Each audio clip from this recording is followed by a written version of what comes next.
When China trades with the United States, when you go off to Europe on vacation, you're all participating in a game created by the financial order, okay?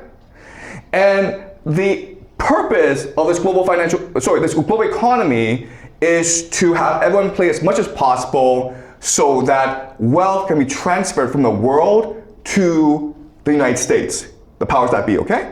And they do this through two mechanisms. The first is the US dollar. So every time you use the US dollar, you're actually paying a tax to America because America has the power to print as much US dollars as it wants, okay? And the second way that it does this is through something called price hierarchy, okay? A price hierarchy. So the global economy is divided into tiers, okay? So resources are considered the cheapest, even though in reality it should be the most expensive, right? Because resources are limited, they're finite.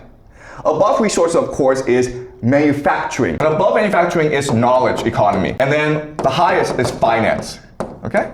Basically the game masters.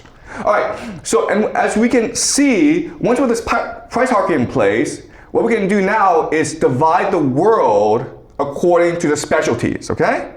So resource, of course, would be Russia. Russia, the Middle East, the GCC, okay? So these places provide resources. Manufacturing then would be China, right? Knowledge would be Europe and the Five Eyes, okay? Basically the Anglosphere, Canada, New Zealand, Australia, Britain, and then finance, of course, the United States, okay? All right, so as you can see, this is a system that benefits the United States and its allies to the detriment of China and Russia, okay? Of course, if the United States doesn't like you, what it can do is not allow you to play this game. And these countries, of course, would be North Korea and Iran, among other countries, okay? So China and Russia isn't happy about the system, but at least they get to play. Iran and North Korea are not even allowed to play the game of the global economy, all right?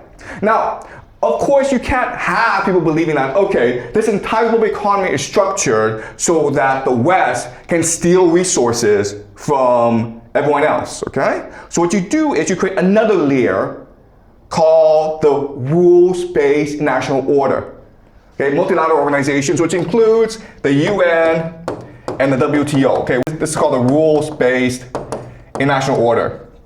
But it's really controlled by the empire, okay? So all these are just basically shadows on the wall that the empire is creating, projecting, okay? To fool us into behaving the way the empire wants.